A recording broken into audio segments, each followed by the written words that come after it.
If you're looking for a reliable and affordable weapon in Escape from Tarkov that can do some serious damage and take out just about any target, well, in this video, we are going to be talking about one of the oldest guns in the game that now more than ever is an absolute monster. I'm JesseKazam. Welcome back to another Escape from Tarkov video. If you liked the video, think about dropping a like, commenting down below, or subbing to the channel for more content like this. And I stream Escape from Tarkov on Twitch. All my links will be down below. I'd love to have you stop by and say hey. But with all that out of the way, let's go ahead and dive right in. Now, in this video, we are talking about the MP153 shotgun. Now, shotguns had previously been the bane of my existence. I hated shotguns. I'd completely written them off. These guns have been in the game for forever. Nothing crazy has changed with them, but I think what makes them so good, especially now, is some of the subtle things that have happened to Tarkov, to the mechanics, to new ammos being added, and stuff like that, that has really put them in my opinion, like some of the best places they've ever been in Tarkov. And you can absolutely destroy with these. So I've definitely slept on them. If you're like me at all and have written them off because they're really common items or you don't have fun using them, stick with the video. I really do think these are pretty awesome budget Chad destroyers. So we can start as always with the price. So you can buy MP153s from Jaeger. You can barter for them or pay for them just like most guns. So at level 1, you can barter from them with 2 wrenches and 2 screwdrivers. These are really common items to find, and I would imagine that they're not very expensive at all on the flea market either. This is a really easy items to find. You can also purchase them from level 2 Jaeger for 29,000 rubles. And then you can also purchase them off the flea market. Of course, they hover around that price. Like sometimes you can see them in the 26 to 28,000 range, but they normally go for about 29,000 or more, which I don't know why you would spend more, but that is still a pretty good price, especially since you don't have to do much to it or anything to it. If you don't want to, you can just throw some ammo in it and wreck. And then once again, as with all these videos, there's no limit on how many you can buy. These are some of the most common items that you can find on scavs, and they're pretty cheap. So this isn't going to wreck the shotgun market if everybody wants to try out a shotgun. If you really don't want to pay for it, then just go into a scav raid and shoot some AI scavs, and every third one you'll find a shotgun. So they're available from the traders. This isn't going to affect anything really on the flea market. But the MP153, it's a semi-automatic shotgun. The alternative is the 133, which personally I am not a fan of. They're pump actions. The 133, the difference between the 133 and the 153 is the 133 is a pump action. So you have to shoot, pump, and shoot. And to me, I'm way too inaccurate to really rely on that. It takes way too much time. I'd rather just kind of spam left click with the 153. So that's what I'll roll with. So it's about 30,000 rubles, and you're basically good to go if you want. And they have a 4-round capacity and then 1 in the chamber, so 5, and you can basically just run it. You can modify them as little or as much as you want. As you can see this down here, we'll get to that in a second. The Remington tactical choke is something nice to throw on. It reduces the recoil and increases the accuracy of the gun. These are really inexpensive. They're 3,000 rubles from Skier. They're expensive on the flea market because they're needed for a gunsmith task, and if you have to get Skier to level 2 in order to purchase it. So a lot of times people are paying that premium. But you can purchase 5. They're really cheap. You can purchase those on the flea market. From level 2 Jaeger, you can purchase the Sprut, which is you can put 3 flashlights on the shotgun, which is nice if you like to use lasers or flashlights. And then also at Jaeger level 2, for only 3,400 rubles, you can purchase the optic mount, which is nice. I'm not an iron sight type of person. I don't normally do well with iron sights, especially with shotguns, because I feel like I can't really see over it and hit accurate shots. So it's nice that for only 3,000 rubles, you can slap that right on top. And then any optic that you like to use, you can throw on there, any red dot or something like that. You can try using like magnified optics, but normally the eye relief on shotguns is absolutely atrocious, which is unfortunate. So for, once again, 3,000 rubles, 2,000 rubles, 3,000 rubles, you're under 10,000 rubles. Now you've got a modified shotgun with the choke. You can put a flashlight on it, and you've got an optic on it, whatever optic you have in your stash. That's how I normally like to run red dots and stuff like that. Just whatever I'm taking out of raids, I can throw on. You can also increase the magazine capacity of them up to 8. So these are from Jaeger as well, and it kind of works up. So at level 2, you have to make sure you get the 153 variant, not the 133 variant. But at level 2, you can purchase a 7-round mag, which now you can have 7 plus 1. And then at level 3 Jaeger, you can get the 8-round. So now it's 8 plus 1. So that is really, really nice quality of life for the shotguns. And once again, how much was that? That was another 2,000 rubles. This is what's crazy about these shotguns, is that you pay 30K for the shotgun, and the attachments, anything you want to mod out, we're talking in the 2,000 to 3,000 ruble range, as opposed to buying, a foregrip for an AK or something like that that can be 30,000 rubles on its own. You're not really, it's a shotgun. You're not worried about getting your recoil down to 35 vertical recoil. It's a shotgun. You got to point at their head and click. So this is the 4-round mag. A lot of people actually get confused about that. You just rip that out, throw in the 8-rounder, and then bada bing, bada boom. You can load this up. You've got 8 plus 1, and you're ready to rumble. So let's talk about the ammo that you can get. There's actually a ton of ammos now. A lot have been added. Like we said, these are some of the oldest guns in Tarkov, but a lot of ammos have been added throughout the patches, which really present new opportunities to use shotguns, especially even like mid-wipe and stuff like that. So we're here on the wiki. The Escape from Tarkov wiki is an awesome place to learn this information. These are all of the ammos that you can use in the 153, 133. These are all of the 12 gauge rounds. Now, if we sort by penetration, you can see that the AP-20 slug is basically the de facto go-to slug. It's got the highest pen. It has 164 damage. So when you hit unarmored targets, this thing still hits really hard. That's a 1-tap to the thorax all day long. And when you're hitting armored targets, 37 pen is no joke. I mean, we talk about a lot of rounds. I'm pretty sure BT has 37 pen. AP 6.3 has 30 pen. Now, of course, in some of those other rounds, you're shooting them at full auto, so you're able to put a lot more rounds on somebody. But 37 pen is really good for a slug. If you're hitting those headshots, that has a pretty decent chance to pen class 4 helmets. It's got basically a 100% chance to pen class 3 face shields, which is like your exfil face shields, your fast MT face shields, stuff like that. And it does a lot of damage.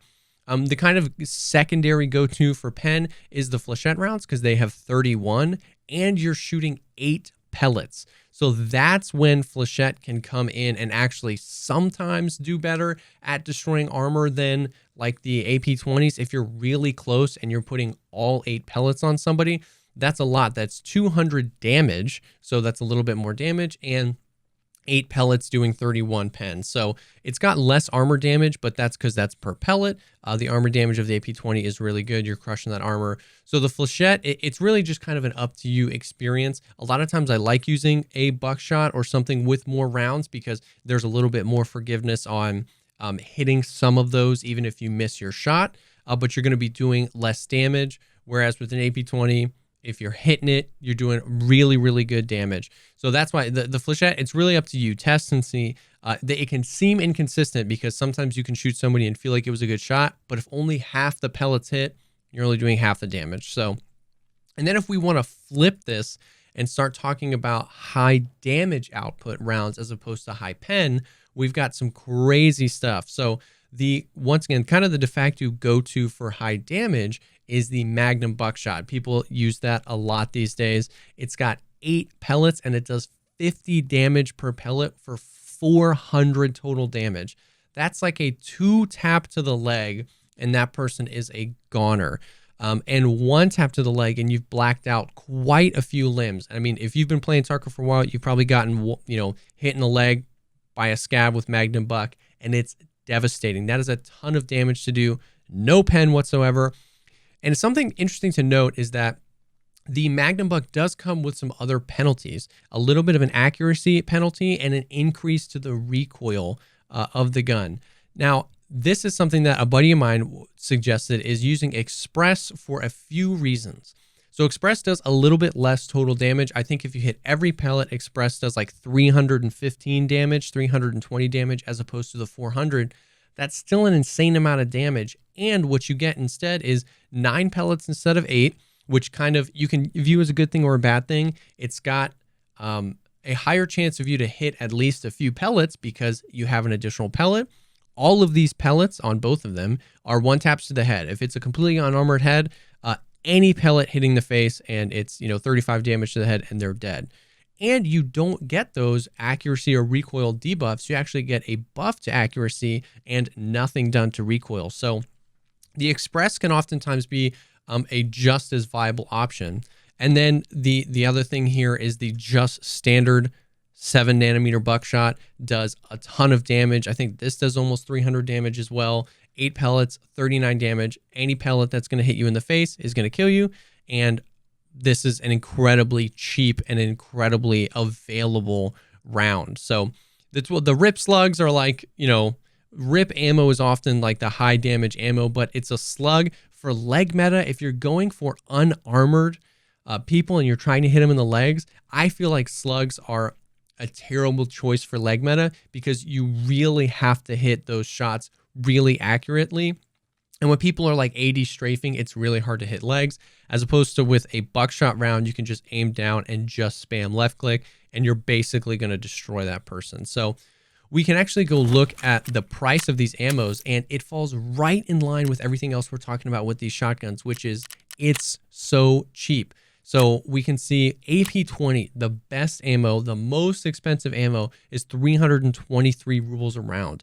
In a world where we're paying, 700-800 for rubles a round for ammos that aren't that great, we're paying 7 to 10 USD a round for like second tier ammos. This is insane that 300 rubles allows you to get the best top tier ammo.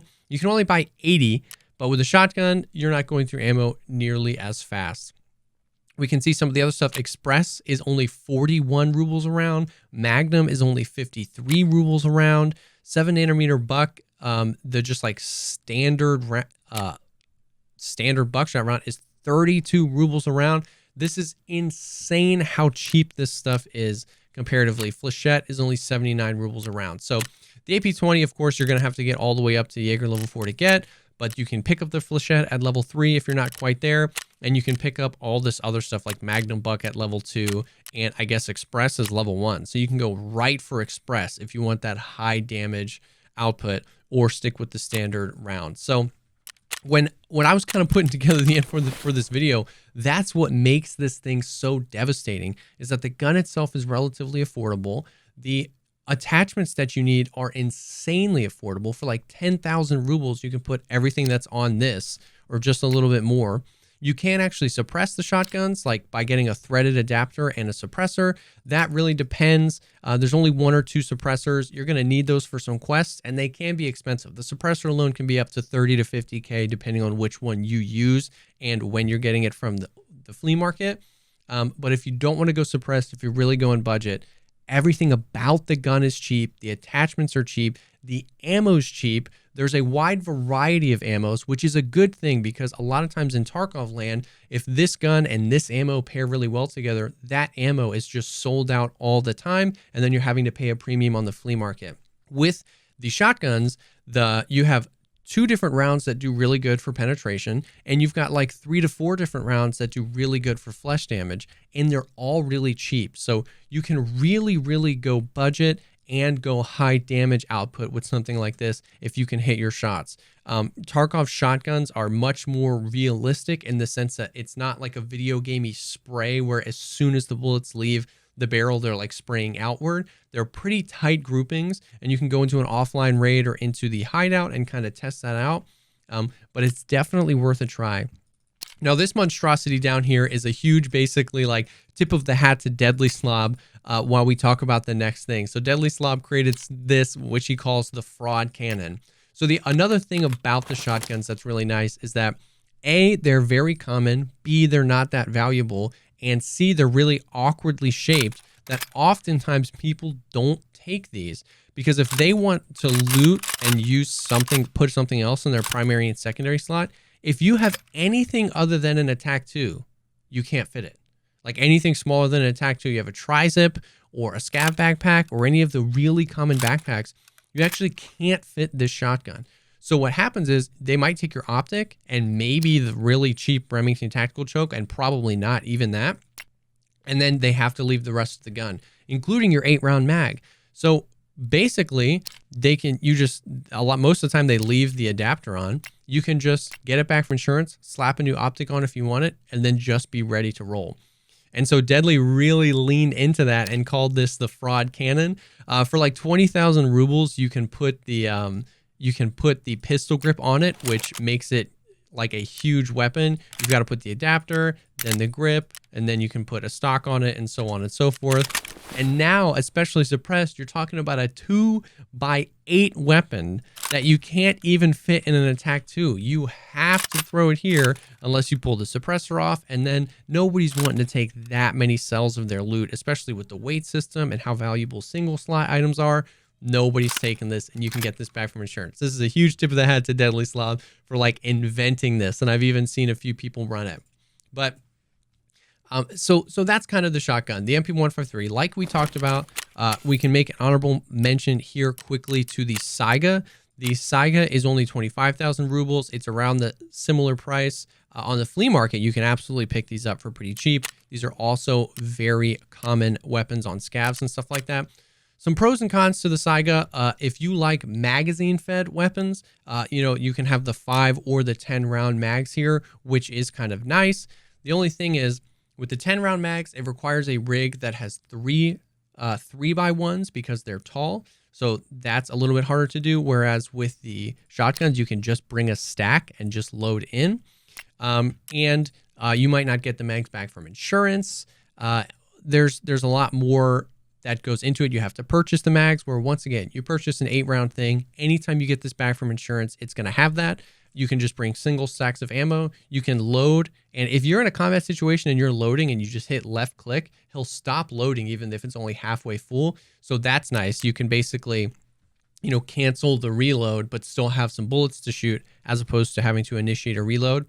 But the Saigers are nice. You can trick them out pretty crazy. You can put different buttstocks, pistol grips, hand guards, foregrips, adapters, optics. The Saigas are definitely, they have the ability to get tricked out a lot more. My thing is that if I'm running a shotgun, I'm not wanting to spend 50 to 100,000 rubles in attachments for it. For the memes, of course, it's hilarious. But if I'm going to be running a shotgun, I want something budget. I want something that I'm probably going to get back from insurance. The more you trick something out in general, the more of those pieces are going to get stripped off, and the main gun will just get left coming back to you from insurance. Oh, and it also has the 20-round mags, which are 2x2, which 20-rounders are definitely a nice thing to have. But once again, it's not a game changer for me. I still think if I'm purchasing a shotgun to use for a budget weapon, I'm going to the 153. So that's kind of it. I hope, I never want these videos to be too rambly, but I always like looking at the game through the lens of, what's something that can be effective and affordable, something that maybe is counter to the meta. A lot of times the geared players, including myself, never like dying to leg shots or something like that. And if you're somebody that's constantly running up against people with slicks or high tier armors, but you're not progressed enough in the game or confident enough in the game to be running, M4s with 5.5A1 so that you can shred through it, this is something where for really cheap, you throw some Magnum Buckshot, and if you start shooting him in the legs, that thick boy is going to drop quick. It's always frustrating to die to leg shots, and I don't want this to be the leg meta apocalypse or anything, but I just like looking at the game through the lens of what's something that kind of goes against the meta or goes against what everybody normally thinks and likes to do, and is still effective, fun to use, and relatively affordable. So, that's it. I hope you learned something a little bit about the shotguns or the ammos or some of the stuff that you can do to these to make them pretty effective. And hopefully if you're struggling in Tarkov, you can maybe try this out, try out a new thing, have some fun, and start surviving more raids in Escape from Tarkov. Thank you so much, as always, for taking the time to check out this video. If you liked the video, think about dropping a like, subscribing to the channel for more content like this, and comment down below if you like to use the 153 or any of the other shotguns in the game. Like we said before, I stream Escape from Tarkov on Twitch, and all my links will be down below. And if you're looking for people to play with, we have an awesome Discord community with over 5,000 members. The link to that is down below as well. Thank you again for stopping by, and I will definitely see y'all on the next one.